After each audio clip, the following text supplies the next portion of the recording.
أعوذ بالله من الشيطان الرجيم.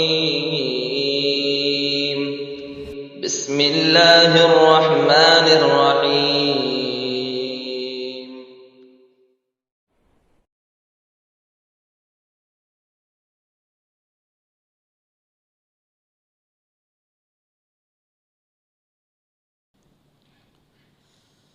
السلام علیکم ورحمۃ اللہ وبرکاتہ۔ ان الحمد للہ نحمده ونستعینه ونستغفره ونعوذ باللہ من شرور انفسنا ومن سیئات اعمالنا من يهده الله فلا مضل له ومن يضلل فلا هادي له واشهد ان لا اله الا الله وحده لا شريك له واشهد ان محمدا عبده ورسوله يا ايها الذين امنوا اتقوا الله حق تقاته ولا تموتن الا وانتم مسلمون يا ايها الناس اتقوا ربكم الذي خلقكم من نفس واحدة وخلق منها زوجها وبث منهما رجالا كثيرا ونساء واتقوا الله الذي تساءلون به والارحام ان الله كان عليكم رقيبا يا ايها الذين امنوا اتقوا الله وقولوا قولا سديدا يصلح لكم اعمالكم ويغفر لكم ذنوبكم ومن يطع الله ورسوله فقد فاز فوزا عظيما اما بعد فان خير الحديث كتاب الله وخير الهدي هدي محمد صلى الله عليه وسلم وشر الأمور محدثاتها وكل محدثة بدعة وكل بدعة ضلالة الضلالة في النار أعوذ بالله من الشيطان الرجيم بسم الله الرحمن الرحيم فاسألوا أهل الذكر إن كنتم لا تعلمون۔ حضرات گرامی، آج اس خطبہ جمعہ میں مجھے حدیث جبرائیل کی شرح کرنی۔ تو سب سے پہلے پوری حدیث پڑھ لیتے ہیں۔ حدیث 2 صفحے کی ہے، قرآن کی آیتیں یاد ہو جاتی، حدیث یاد نہیں ہوتی۔ بہرحال چلو پوری حدیث پڑھ لیتے ہیں۔ حدیث اس طرح: عن عمر بن الخطاب رضی اللہ تعالی عنہ قال: بینما نحن عند رسول اللہ صلی اللہ علیہ وسلم ذات یوم اطلع علینا رجل شدید سواد الشعر شدید بیاض الثياب لا يرى عليه اثر السفر ولا يعرفه منا احد، فجلس إلى النبي صلى الله عليه وسلم حتى جلس إلى النبي صلى الله عليه وسلم فأسند ركبتيه إلى ركبتيه ووضع كفيه على فخذيه وقال: يا محمد أخبرني عن الإسلام. قال: الإسلام أن تشهد أن لا إله إلا الله وأن محمد رسول الله وتقيم الصلاة وتؤتي الزكاة وتصوم رمضان وتحج البيت إن استطعت إليه سبيلا. قال: صدقت. فعجبنا له يسأله ويصدقه. قال: فأخبرني عن الإيمان. قال: أن تؤمن بالله وملائكته وكتبه ورسله واليوم الآخر وتؤمن بالقدر خيره وشره. قال: صدقت. قال: فأخبرني عن الإحسان. قال: أن تعبد الله كأنك تراه فإن لم تكن تراه فإنه يراك. قال: فأخبرني عن الساعة. قال: ما المسؤول عنها بأعلم من السائل. قال: فأخبرني عن أماراتها. قال: أن تلد الأمة ربتها وأن ترى الحفاة العراة العالة رعاء الشاة يتطاولون في البنيان. قال: ثم انطلق فلبست مليا ثم قال لي: يا عمر أتدري من السائل؟ قلت: والله ورسوله أعلم. قال: فإنه جبريل اتاکم یعلمکم دینکم، یہ 2 صفحے کی پوری حدیث تھی جو من وان پڑھ دی ہے. اگر آپ ٹیلی کریں گے تو واو اور زیر زبر کا بھی فرق نہیں ملے گا. یہ حدیث کچھ الفاظ کے اختلاف کے ساتھ مسلم شریف میں موجود ہے، لیکن الفاظ جو میں نے پڑھے ہیں ان الفاظ کے ساتھ یہ پوری حدیث مشکات المصابیح کتاب الایمان میں. آپ مشکات اٹھا کر کے دیکھیں گے کتاب الایمان کھول کر کے تو کتاب الایمان میں یہ روایت وہاں مل جائے گی.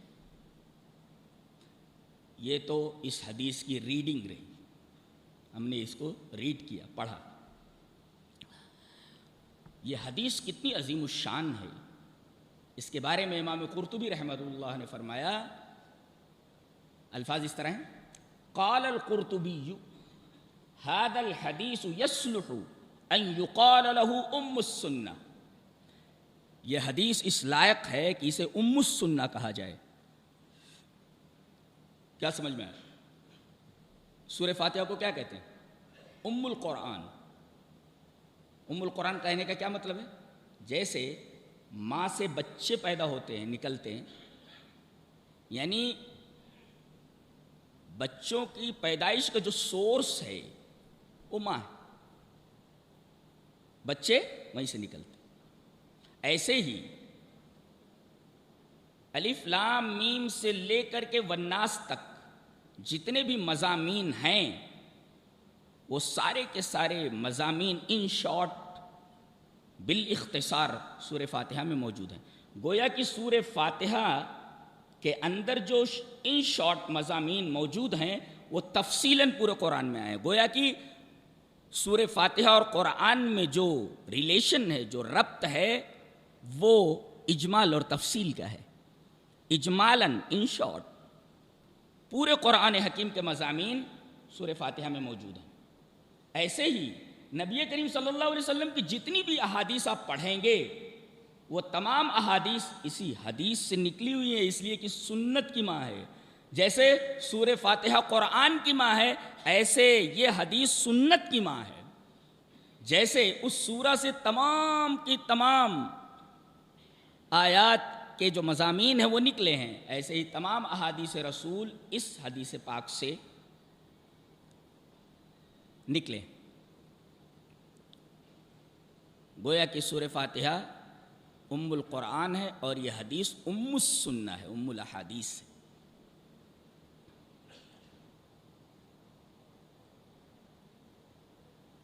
واقعہ کیا ہوا؟ اس کے راوی حضرت عمر ابن خطاب ہے، دوسرے خلیفہ. وہ کہتے ہیں کہ بینما نحن عند رسول اللہ صلی اللہ علیہ وسلم ذات یوم ون ڈے، ایک دن ہم لوگ نبی کریم صلی اللہ علیہ وسلم کے پاس بیٹھے ہوئے تھے. اس سے کیا معلوم ہوا؟ ہم لوگ نبی کریم صلی اللہ علیہ وسلم کے پاس بیٹھے ہوئے تھے. نقطہ یہ ہے کہ صحابہ کرام رضوان اللہ تعالی علیہم اجمعین جب بھی موقع ملتا بس وہ آ کر نبی کریم صلی اللہ علیہ وسلم کے پاس بیٹھ جاتے تھے.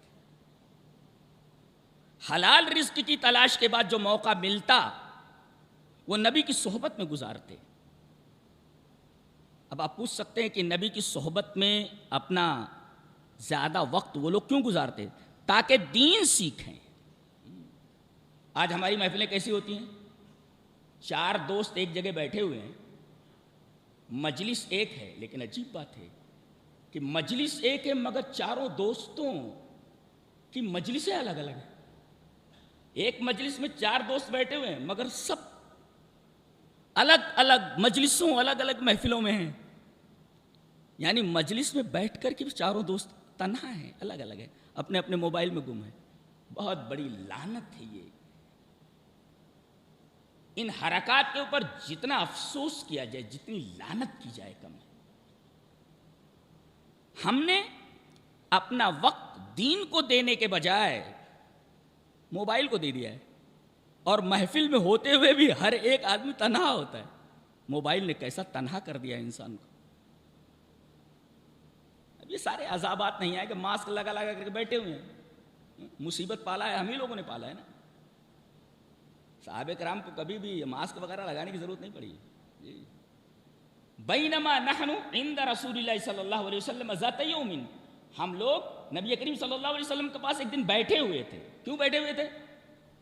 تاکہ نبی کا دیدار کریں اور نبی سے علم سیکھیں.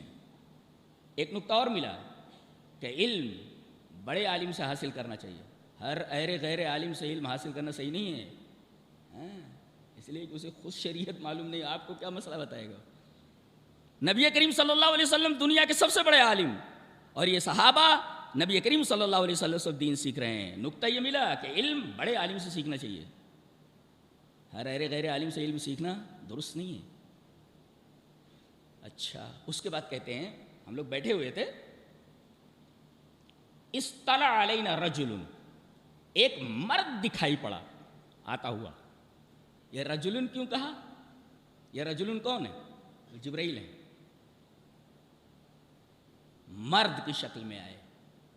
کسی صاحب نے لکھا ہے کہ یہ جو رجلن کہا گیا ہے، مین، امن نہیں کہا، مین کہا، امن نہیں کہا، مین کہا. فرشتے کبھی بھی عورت کی شکل میں نہیں آتے. جی آتے ہیں تو مرد کی شکل میں آتے ہیں. کیوں؟ اس لیے کہ کافروں کا عقیدہ یہ تھا کہ فرشتے اللہ کی بیٹیاں ہیں. لہذا کوئی بھی فرشتہ، یہ کہیں میں نے پڑھا ہے واللہ عالم، کہ فرشتے کبھی بھی عورت کی شکل میں نہیں آتے. تو یہ مرد کی شکل میں آئے. کون؟ یہ جبرائیل.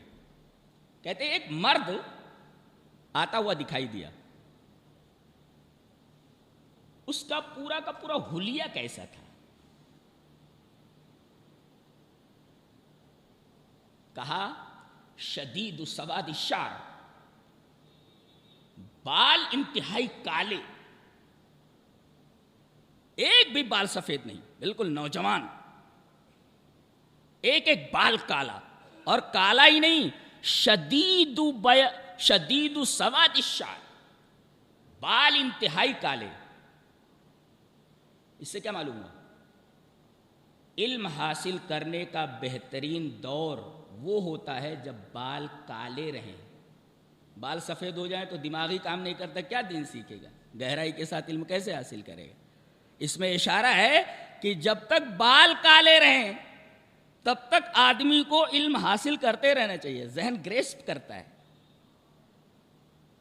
جیسے بال کالے رہتے ہیں ذہن بھی بڑا زرخیز ہوتا ہے، زرخیز ہوتا ہے، ہر چیز کو گریسپ کر لیتا ہے، اپنے اندر لے لیتا ہے. تو ان کے بال انتہائی کالے تھے. اور دوسری حالت کیا تھی؟ شدید بیاض الثیاب، کپڑے انتہائی سفید، سفید نہیں انتہائی سفید. شدید بیاض الثیاب. یہاں رک کر کے ایک مسئلہ سمجھ لیتے ہیں. ابھی رکیے یہاں پر. حدیث تو پوری پڑھ دی گئی، اب اس بات کی تائید میں ایک اور حدیث پڑھتا ہوں. حدیث اس طرح. وان عبداللہ ابن عباس رضی اللہ تعالی عنہما قال قال رسول اللہ صلی اللہ علیہ وسلم البسوا من ثيابكم البياض فإنها من خير ثيابكم وكفنوا فيها موتاكم وإن خير أكحالكم الاسود يجل البصر وينبت الشعر. رواہ ابو داؤد فی کتاب الطب. حضرت امام ابی داؤد رحمہ اللہ جہاں انہوں نے طب کا چیپٹر باندھا ہوا ہے، کتاب الطب کے اندر یہ حدیث لائے ہیں، اور راوی حضرت عبداللہ ابن عباس ہیں. حضرت عبداللہ ابن عباس رضی اللہ تعالیٰ عنہ فرماتے ہیں کہ تم لوگ البسوا من خیر ثیابکم البیاض، تم لوگ تمام کپڑوں میں سفید کپڑوں کو پسند کرو، وہ پہنو. نبی نے فرمایا سفید کپڑے پہنا کرو. کیوں؟ فَإِنَّهَا مِنْ خَيْرِ ثِيَابِكُمْ، تمام کپڑوں میں سب سے بہترین کپڑا سفید کپڑا ہوتا ہے، وہ پہنو، سفید کپڑے پہنو. وَكَفِّنُوا فِيهَا مَوْتَاكُمْ، دوسرے رنگ کے کپڑوں میں بھی آپ کفن دے سکتے ہیں، مگر سفید کپڑوں میں اپنے مردوں کو کفن دو. خود سفید کپڑے پہنو اور اپنے مردوں کو جب اس دنیا سے رخصت کرو، قبر کے حوالے کرو، تو اجازت تو ہے کہ کسی بھی رنگ کے کپڑے میں انہیں کفن دیا جا سکتا ہے، لیکن بہترین کپڑا مردے کے لیے یہ ہے کہ اسے سفید کپڑے میں اس دنیا سے رخصت کیا جائے، قبر کے حوالے کیا جائے۔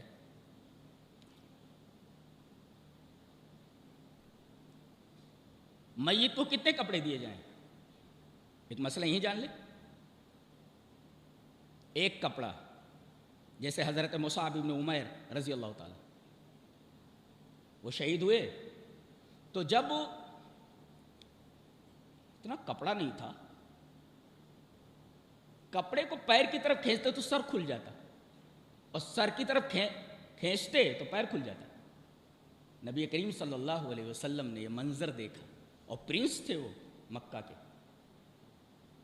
کپڑا ایک دن پہنا، دوسرے دن وہ کپڑا اتار دیتے، بہت بڑے گھر کے تھے، لیکن شہادت اس حال میں ہوئی کہ اتنا کپڑا نہیں تھا۔ کیسے ہوشیار لوگ تھے! ہم تو دنیا بنانے کے چکر میں آخرت کو برباد کر دیتے ہیں، ان لوگوں نے آخرت بنانے کے چکر میں اپنی دنیا برباد کر دی اور کامیاب ہوئے۔ بہت ہوشیار لوگ تھے وہ، دنیا کے ذہین ترین لوگ۔ دنیا ہاتھ سے چلی گئی مگر آخرت کو ہاتھ سے جانے نہیں دیا۔ یہ دنیا کتنے دن رہتی ہے، کتنے دن کسی کے ساتھ رہتی ہے؟ ذرا غور کرو، سب تمہیں مٹی کے حوالے کر کے چلے آتے ہیں، من و من مٹی کے نیچے۔ ارے سنجیدگی سے اگر سوچ لو تو کھانا ہضم نہیں ہوگا، کھانا نہیں کھا سکتے۔ ہم لوگوں کے ساتھ کیا ہونے والا ہے؟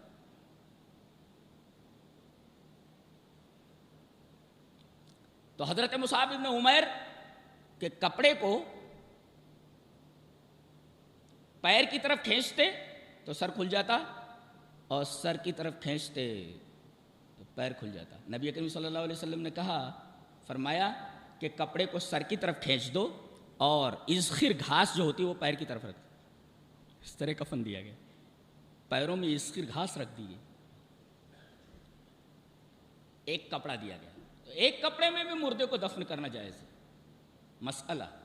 دو کپڑوں میں بھی مردے کو کفن دیا جا سکتا ہے، جیسے وہ محرم جو تھا حالت احرام میں تھا اور وقصہ بعیرہ، اس کے اونٹ نے اسے نیچے گرا کر اس کی کھوپڑی توڑ دی۔ یہ آدمی حالت احرام میں تھا اور اس کے اونٹ نے اس کو پٹک دیا، گرا کر کے اس کے سر کے اوپر پاؤں رکھ دیا، کچل دیا، اس کی کھوپڑی توڑ دی۔ نبی کریم صلی اللہ علیہ وسلم نے فرمایا کفنوہ فی ثوبین، اس آدمی کو دو کپڑوں میں کفن دو۔ اس حدیث سے معلوم ہوا، مصعب بن عمر والی حدیث سے معلوم ہوا کہ ایک کپڑے میں بھی کفن جائز ہے، اور اس حدیث سے معلوم ہوا محرم والی روایت سے کہ دو کپڑوں میں بھی کفن دیا جا سکتا ہے، تین کپڑوں میں بھی کفن دیا جا سکتا ہے، اس لیے کہ نبی کریم صلی اللہ علیہ وسلم کو تین کپڑوں میں کفن دیا گیا۔ کفنا فی ثلاثۃ اثواب سحولیہ یمانیہ، نبی کریم صلی اللہ علیہ وسلم کو تین کپڑوں میں کفن دیا گیا۔ اس کا مطلب ایک کپڑے میں بھی کفنایا جا سکتا ہے، دو کپڑوں میں بھی کفنایا جا سکتا ہے، تین کپڑوں میں بھی کفنایا جا سکتا ہے۔ اور ایک نقطہ یہاں یاد رکھیں کہ عورت اور مرد کے کفن میں کوئی فرق نہیں ہے۔ اب آپ ایک سوال کریں گے کہ ابو داؤد میں تو ایک روایت موجود ہے کہ نبی کریم صلی اللہ علیہ وسلم کی بیٹی محترمہ حضرت ام کلثوم رضی اللہ تعالیٰ عنہا کا جب انتقال ہوا تو ان کو 5 کپڑے دیے گئے، ازار، کرتا، اوڑھنی، ملحفہ یعنی وہ چادر، اور اس کے بعد ایک کپڑا اور۔ پھر سے دیکھو، ازار، کرتا، اوڑھنی اور ملحفہ یعنی لپیٹا جاتا ہے جس میں، پھر اس کے اوپر ایک چادر۔ اس طرح 5 کپڑوں میں آپ کی بیٹی حضرت ام کلثوم کو کفنایا گیا۔ اس کی راویہ کون ہے؟ حضرت لیلہ بنت قائف الثقفیہ۔ کیا نام ان کا؟ لیلہ بنت قائف الثقفیہ۔ وہ کہتی ہیں کہ جب کفن دیا جا رہا تو وہ حاضر تھی۔ اس روایت کی راویہ وہی ہیں، حضرت لیلہ بنت قائف الثقفیہ۔ وہ کہتی ہیں 5 کپڑے دیے گئے، اور یہ روایت کہاں کی ہے؟ سنن ابی داؤد کی ہے، لیکن یہ روایت ضعیف ہے، لہذا اس سے استدلال نہیں کر سکتے۔ لہذا عورت اور مرد کے کفن میں کوئی فرق نہیں ہے۔ جس طرح مرد کو ایک کفن میں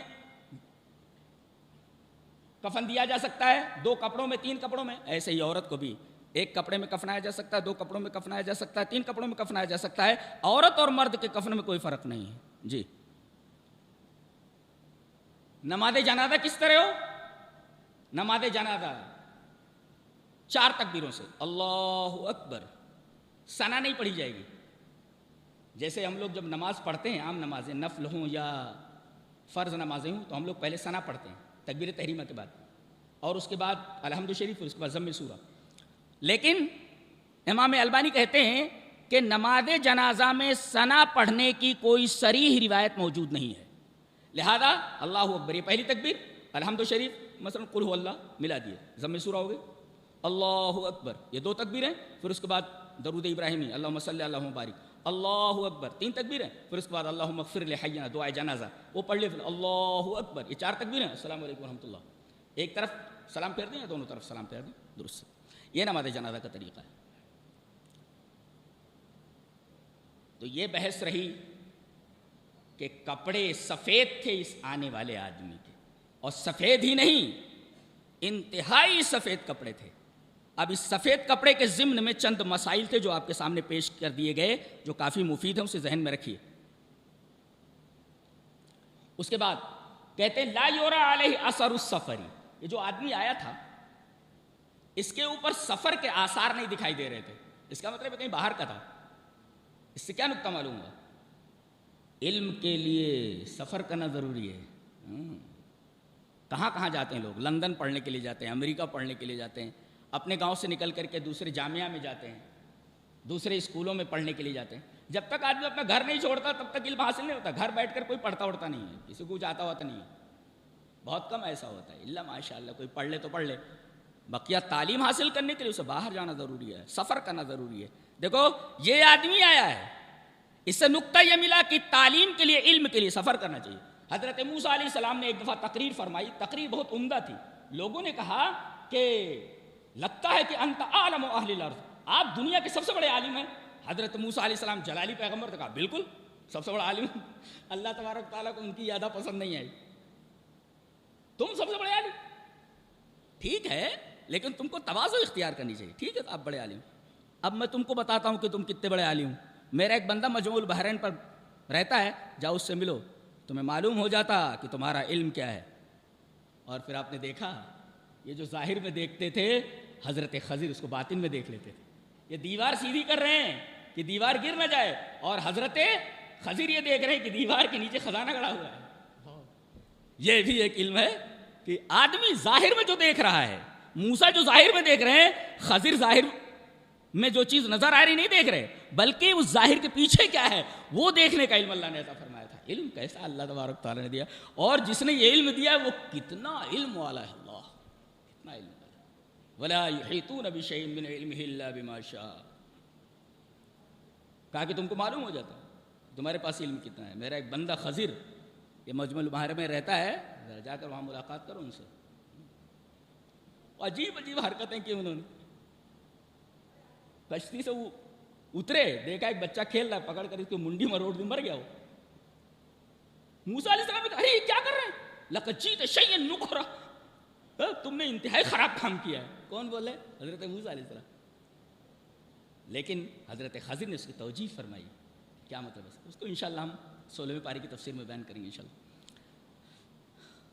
تو کیسا علم ہوتا ہے اللہ تعالیٰ. تو علم کے لیے سفر کرنا چاہیے. لا یرا علیہ اثر السفر، باہر کا تو ہے لیکن سفر کے آثار نہیں دکھائی دے رہے. ایک نقطہ اور بھی ملا کہ آدمی جب کسی مجلس میں جائے تو بدحیات نہ جائے. بال بکھرے ہوئے ہیں، کپڑا کہیں جا رہا ہے، ناک بہہ رہی ہے، آنکھ سے کیچڑ نکل رہا ہے، کہ مجلس میں جائیے تو ذرا بدحیات مت جائیے. ذرا آپ کا ظاہر اچھا ہونا چاہیے. تو لا یرا علیہ اثر السفر، کپڑے بالکل سفید ہیں، بال بالکل کالے ہیں، سفر کے آثار نہیں ہیں. اور آخری ٹکڑا ولا یعرفہ منا احد، ہم میں سے کوئی بھی اس کو نہیں پہچانتا تھا. کیا مطلب ہوا ہم میں سے اس کو کوئی نہیں پہچانتا تھا؟ اس کا مطلب یہ ہوا کہ تمام صحابہ ایک دوسرے کے گھر کے احوال سے واقف ہوتے تھے. ہر صحابی ایک دوسرے کو پہچانتا تھا. پہچاننے کا کیا مطلب ہوا؟ ایک دوسرے کے دکھ سکھ میں شریک رہتے تھے. پہلے گاؤں میں ہم دیکھتے تھے کہ بوڑھے بیٹھے رہتے تھے اور کسی غریب آدمی کے بارے میں معلوم ہوا کہ پتہ نہیں آج اس کے گھر چولہا جلا ہے یا نہیں جلا ہے، تو کسی بچے کو بھیجتے تھے جا کر کے آگ مانگ کر کے لے آ. پہلے ماچس واچس کہاں اتنی ہوتی تھی، لوگ گھروں سے آگ لے لیا کرتے تھے. تو یہ جو آگ لینے کے لیے بوڑھے بھیجتے تھے یہ پتہ لگانے کے لیے کہ آج اس کے گھر میں چولہا جلا یا نہیں. بتائیے یہ اخلاق اور یہ اطوار ہمارے اندر رہ گئے ہیں؟ سب ختم ہو گیا ہے, سب ختم ہو چکا ہے.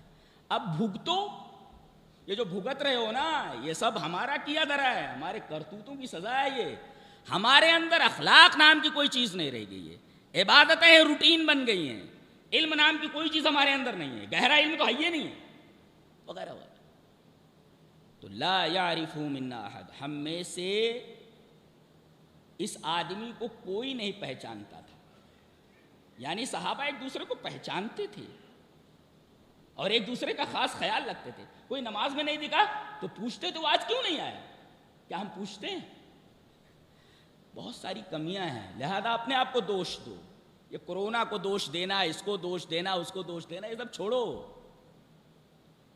یہ سب ہمارے کرتوتوں کی سزا ہے, اپنے آپ کو سدھارو, ورنہ یہ تو چھوٹی سی سزا ہے. کہیں اس سے بڑی سزا آ گئی, ابھی تو منہ بند کرنا پڑ رہا ہے.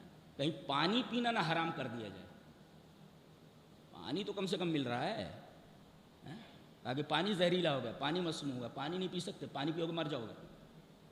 اللہ تبارک و تعالیٰ کا رحم ہے جو بچائے ہوئے ہم لوگوں کو, لہذا اپنے آپ کو سدھار لو, ورنہ اس سے بدتر حالات سے دو چار کیا جا سکتا ہے. اپنے آپ کو سدھارو اور صحیح روٹ کے اوپر آ جاؤ.